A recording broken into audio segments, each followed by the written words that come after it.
Catus Maximus here, this time with a little video of this New Britain NS12. So this is a half-inch drive ratchet adapter. I've talked about these things a couple times before. I'll even compare here to the Snap-on, what is this, 67C. This is an older Snap-on. Of course, this New Britain is also older. There are also, or additionally, there's a couple different styles of these. One, I think, that used the Catus ratchet mechanism and had a smoother body and had like a push-button slide switch.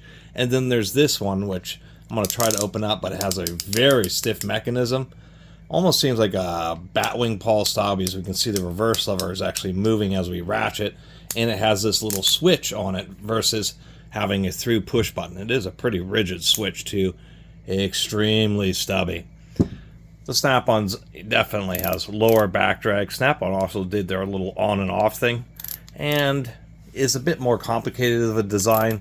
Has this lock ring, which makes it kind of difficult to take apart. But the big note here, and vintage Snap-on versus vintage New Britain, they're probably both about the same strength, but the New Britain is a lot more compact. If we compare to, say, a Proto here, this Proto is a taller, more, this is also a 3/8, so it's a little bit, disproportionately smaller because I'm comparing it to a half-inch.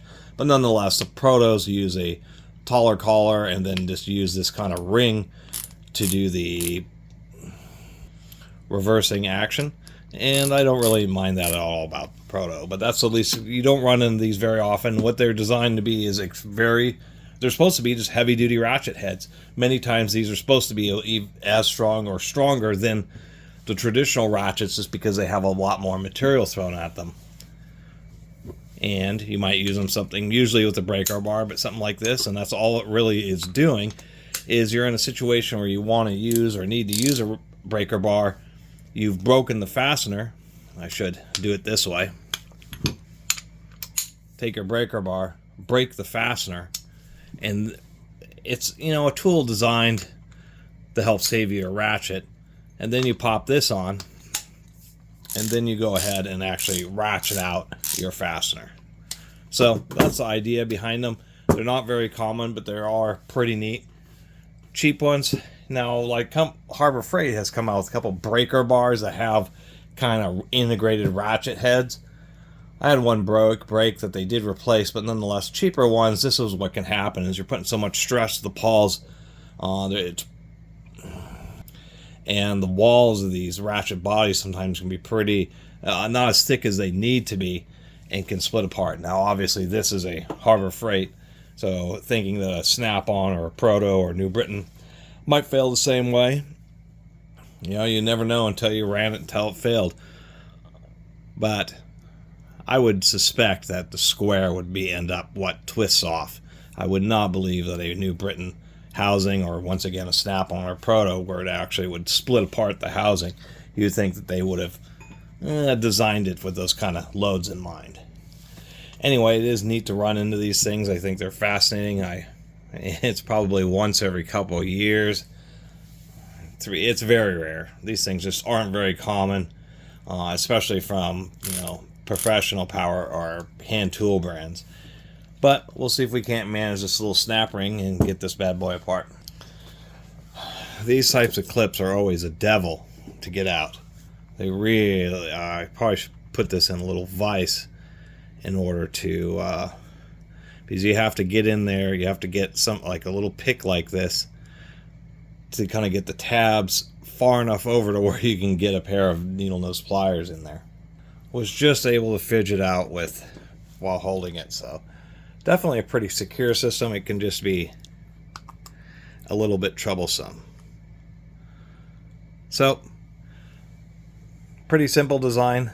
At least this one, which is an NS12 48, and I think there's like a 49 version. So there are some of these which have the Catus ratchet mechanism, but they're designed totally differently, and they're like a big cup on the top with the mechanism that inserts in the bottom. This is just a little rocking pawl, kind of like a little batwing pawl. We appear to have, I'm having a hard time seeing here with my camera. It looks like there's 2 teeth on each side. Really stiff reverse mechanism there. So just a double tooth batwing pawl mechanism, which is pretty robust. Not a ton of surface area. I kind of would have thought this would have been a little bit more robust. Seems like the wall is pretty thick in there, maybe like a 40 some odd tooth. So overall, I think it's a decent tool.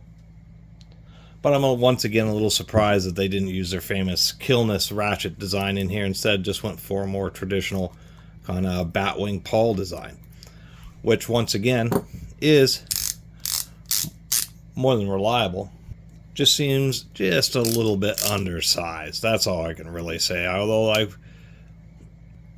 the way they have that small pawl design, it probably has a lot of angled force, a lot of bite force into those ratchet teeth, so it's probably just about as strong as the Catus, but not quite as good.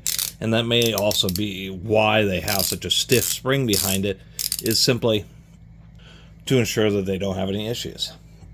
Anyway, that's my video about the New Britain NS12, I guess 48 series. Pretty neat little ratchet head. Obviously this one's in beautiful condition. I'm glad to add it to my collection, but certainly would like to have the other version of the New Britain ratchet head, as well as the many other manufacturers.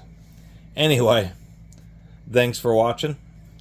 Oh, and I should mention on a side note, when you're really doing some heavy-duty work on some real stubborn fasteners, so you don't even use breaker bars and ratchets, you either use big impact, use impact, whether or not it's a power tool or one of these, which is the manual type of impact wrench.